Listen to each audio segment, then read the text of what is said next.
السلام علیکم ورحمۃ اللہ وبرکاتہ۔ اعوذ باللہ من الشیطان الرجیم، بسم اللہ الرحمن الرحیم۔ آج ہم پسند کی شادی کا ایک بہت ہی المجرب عمل آپ کی خدمت میں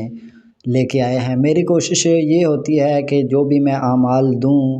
وہ نہ تو کہیں سے دیکھے ہوں، نہ کوئی کتابی عمل ہوں، بلکہ جو اعمال بزرگوں کے سینوں سے ہم تک پہنچے ہیں، جن پہ بزرگوں نے کثرت سے اپنے تجربات کیے ہیں، وہ اعمال آپ کی خدمت میں پیش کیے جائیں۔ ویسے تو پسند کی شادی کے عملیات سے کتابیں بھری پڑی ہیں، ہر جگہ سے اعمال آپ کو مل جائیں گے، لیکن یہ عمل آپ نے بہت ہی کم کہیں دیکھا ہوگا یا کہیں سے سنا ہوگا، کیونکہ یہ عمل خاص ہمارے مرشد کریم حضرت محمد محتشم تارکی قادری الحی رحمۃ اللہ تعالیٰ علیہ کی طرف سے ملا تھا۔ آپ فرماتے ہیں کہ اگر پسند کی شادی وہ بھی ٹھیک ہے، اگر آپ کا شادی کا کوئی بھی مسئلہ، اگر آپ کی شادی نہیں ہو رہی تو بھی آپ اس عمل کو کر سکتے ہیں۔ یہ عمل خاص شادی کے لیے منسوب ہے۔ تو آپ نے کیا کرنا ہے، جب آپ عشاء کی نماز پڑھ لیں، اگر لڑکا کر رہا ہے تو بھی، اگر لڑکی کر رہی ہے تو بھی، جیسے ہی آپ عشاء کی نماز سے فارغ ہوئے، آپ نے 313 دفعہ اول آخر 11 دفعہ درود ابراہیم پڑھیں، درمیان میں 313 مرتبہ آپ سورہ اخلاص شریف پڑھیں۔ ہر دفعہ بسم اللہ الرحمن الرحیم کے ساتھ سورہ اخلاص کو پڑھنا شرط ہے اس عمل میں، یعنی پہلے بسم اللہ الرحمن الرحیم، پھر قل هو اللہ احد اللہ الصمد لم یلد ولم یولد ولم یکن لہ کفوا احد، یعنی ہر دفعہ بسم اللہ کے ساتھ آپ نے 313 مرتبہ سورہ اخلاص مبارک کو پڑھنا ہے۔ پڑھنے کے بعد آپ نے اس کا ثواب امہات المومنین حضرت خدیجہ رضی اللہ تعالی عنہ کی بارگاہ میں ان کی روح کو ایصال ثواب کرنا ہے، اور رسول اللہ صلی اللہ علیہ وآلہ وسلم کی تمام ازواج مطہرات کو آپ نے اس سورہ اخلاص کا ثواب ہدیہ کرنا ہے۔ اور جو آپ نے سورہ اخلاص پڑھی ہے، اس کا ثواب سورہ اخلاص کے جو موکلین ہیں ان کو بھی آپ نے ہدیہ کر دینا ہے۔ آپ نے سورہ اخلاص 313 مرتبہ پڑھی، اول آخر 11 دفعہ درود ابراہیمی، ہر دفعہ بسم اللہ کے ساتھ آپ نے پڑھ لیے۔ اس کے بعد آپ نے دعا کے لیے ہاتھ اٹھانے اور یہ کہنا ہے کہ اللہ، میں نے جو 313 دفعہ سورہ اخلاص پڑھی، اول آخر درود پاک پڑھا، ہر دفعہ بسم اللہ کے ساتھ پڑھی ہے، اس کا ثواب حضرت خدیجہ رضی اللہ تعالی عنہ اور رسول اللہ صلی اللہ علیہ وآلہ وسلم کی تمام ازواج مطہرات کو ہدیہ کرتا ہوں یا کرتی ہوں، اور پھر سورہ اخلاص کے جو موکلین ہیں ان کو ہدیہ کرتا ہوں۔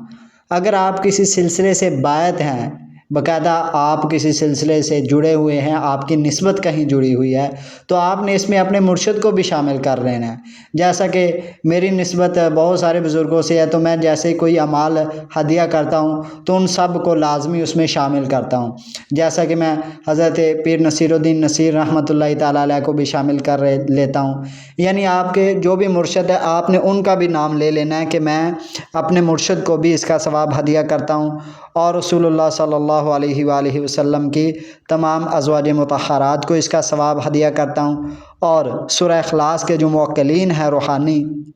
میں ان کو بھی اس کا ثواب ہدیہ کرتا ہوں یا کرتی ہوں۔ پھر آپ نے اپنے مرشد کے وسیلے سے اور رسول اللہ صلی اللہ علیہ وآلہ وسلم کی تمام ازواج مطہرات کے وسیلے سے اللہ تعالیٰ سے اپنی حاجت طلب کرنی ہے کہ میرا فلاں مسئلہ ہے، یا میری شادی نہیں ہو رہی، شادی میں رکاوٹیں ہیں، یا میں پسند کی شادی کرنا چاہتا ہوں یا چاہتی ہوں، تو اللہ تعالیٰ ان نیک ارواح، نیک نفوس قدسیہ کے وسیلے سے میری یہ حاجت پوری فرما، کیونکہ ہم جن کا بزرگ فرماتی ہیں کہ وسیلہ کبھی بھی رد نہیں کیا جاتا۔ جب بھی آپ دعا کریں تو اس میں وسیلہ لازمی شامل کریں۔ پہلا تو دعا میں وسیلہ ہو گیا درود پاک، دوسرا وسیلہ آپ اپنے مرشد کا دیں، اس کے بعد پھر رسول اللہ صلی اللہ علیہ وآلہ وسلم کی تمام ازواج مطہرات کا وسیلہ دیں، ان کے طفیل پھر اللہ تعالیٰ سے اپنی حاجت طلب کریں، تو انشاءاللہ اللہ تعالیٰ آپ کی حاجت ضرور پوری فرمائیں گے۔ کیونکہ اگر ان ہستیوں کو درمیان میں ہم ڈال لیتے ہیں تو بزرگ فرماتے ہیں اگر کوئی چیز ہماری تقدیر میں نہیں بھی لکھی ہوتی، دیکھیں کہ کتنی بڑی نقطے کی بات ہے کہ اگر ہم عام وظائف سے بغیر کسی وسیلے سے کوئی چیز مانگ رہے ہیں تو اگر وہ ہماری قسمت میں لوح محفوظ میں نہیں لکھی ہوئی تو وہ ہمیں نہیں ملنی. لیکن اگر ہم درمیان میں ان پاک نفوس قدسیہ کو، ان پاک روحوں کو اگر درمیان میں ہم ڈال لیتے ہیں، شامل کر لیتے ہیں، ان کا وسیلہ دیتے ہیں تو اللہ تعالیٰ ان کی وجہ سے وہ چیز ہمارے مقدر میں لکھ دیتے ہیں، وہ چیز ہمیں مل جاتی ہے. یہ بزرگوں نے اس چیز کے اوپر تجربہ کیا ہوا ہے کہ اگر آپ درمیان میں کسی کو وسیلہ بنا لیتے ہیں نا تو وہ اللہ تعالیٰ کی بارگاہ میں مقبول ہوتا ہے. اب اللہ تعالیٰ اپنے سے زیادہ اپنے محبوب بندوں کی پرواہ کرتا ہے. یعنی اللہ تعالیٰ نے کسی بھی معاملے میں اتنا سخت الفاظ نہیں شامل کیے جتنا اس معاملے میں الفاظ شامل کیے ہیں کہ جو میرے کسی دوست سے دشمنی رکھے گا میں اس کے خلاف اعلان جنگ کرتا ہوں. دیکھیں کہ اللہ تعالیٰ کو اپنے دوستوں کی کتنی فکر ہے. بڑے بڑے دنیا میں گنہگار لوگ گزرے، انہوں نے